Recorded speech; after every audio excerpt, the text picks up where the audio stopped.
Hello अस्सलाम वालेकुम guys. तो आज मैं उठ गया हूँ जल्दी और उठते उठते अम्मी ने मुझे काम बता दिया कि क्या सामान लेके फटाफट झोला उठा के मैं चला जाता हूँ सामान लेने के लिए। दुकान पे पहुँच के मैं भाई को अपनी लिस्ट देता हूँ। लिस्ट देके हम लोग आ जाते हैं थोड़ी सब्जी लेने। सब्जी लेके हम लोग वापस दुकान पे आ जाते हैं। तो इनमें से आपको कौन सी चॉकलेट पसंद है मुझे कमेंट करके जरूर बताओ, खुद ही मंगा के खा ले। तो सामान लेके हम लोग घर आ ही रहे थे, उतनी देर में हमें ये भाई मिलते हैं जिससे सलाम दुआ करके हम लोग घर आ जाते हैं। घर आते तो हम लोग को घर के बाहर ये दूध वाले भी मिल जाते हैं जो कहते हैं डिब्बा लिए जाओ। फिर हम लोग सारा सामान अंदर देकर बाहर आ जाता है। बाहर आकर देखते तो बारिश शुरू हो जाती है इतनी देर में। तो मैं टाइम पास करने लगता हूँ थोड़ी देर के लिए। तो मैं आपको अपनी टी शर्ट दिखाता हूँ। ये टी शर्ट में लाया था जो कि छोटी पड़ गई और ये टी शर्ट में लाया था जो कि मुझे बड़ी पड़ गई।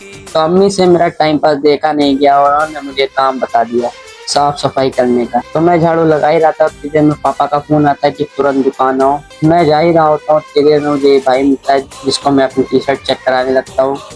उतनी देर में भाई साहब ये तो बल्लिया ही गिरा देते। फिर मैं ऑटो पे बैठ के निकल लेता हूँ दुकान के लिए। दुकान आते ही मैं अपने काम पे लग जाता हूँ।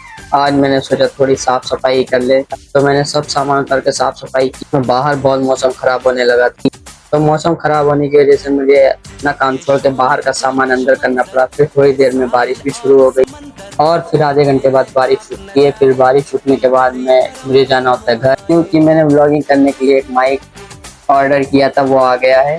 तो इसकी अनबॉक्सिंग हम लोग रात में करेंगे। अभी मैं जा रहा हूँ खाना लेके वापस दुकान।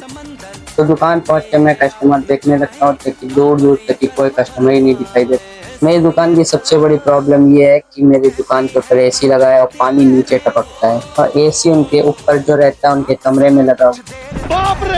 फिर शाम होती है, हम लोग जल्दी दुकान बढ़ा के निकल जाते हैं घर के लिए। तो जब मैं वापस आया था मौसम तो बहुत बढ़िया था, ठंडी ठंडी हवा चल रही। फिर मैं आ जाता हूँ घर। घर आकर मैं जल्दी से अनबॉक्सिंग करने के लिए डब्बा निकालता हूँ। फिर मैं फटाफट इसको ओपन करने लगता हूँ। पुराने वाले माइक में मुझे कुछ दिक्कतें आ रही थी, तभी मुझे ये नया वाला माइक मंगाना पड़ा। तो डिब्बा खोलते ही मुझे सबसे पहले मिला एक गारंटी कार्ड और माइक और इसका चार्जर। ओके, अल्लाह हाफिज, बाय।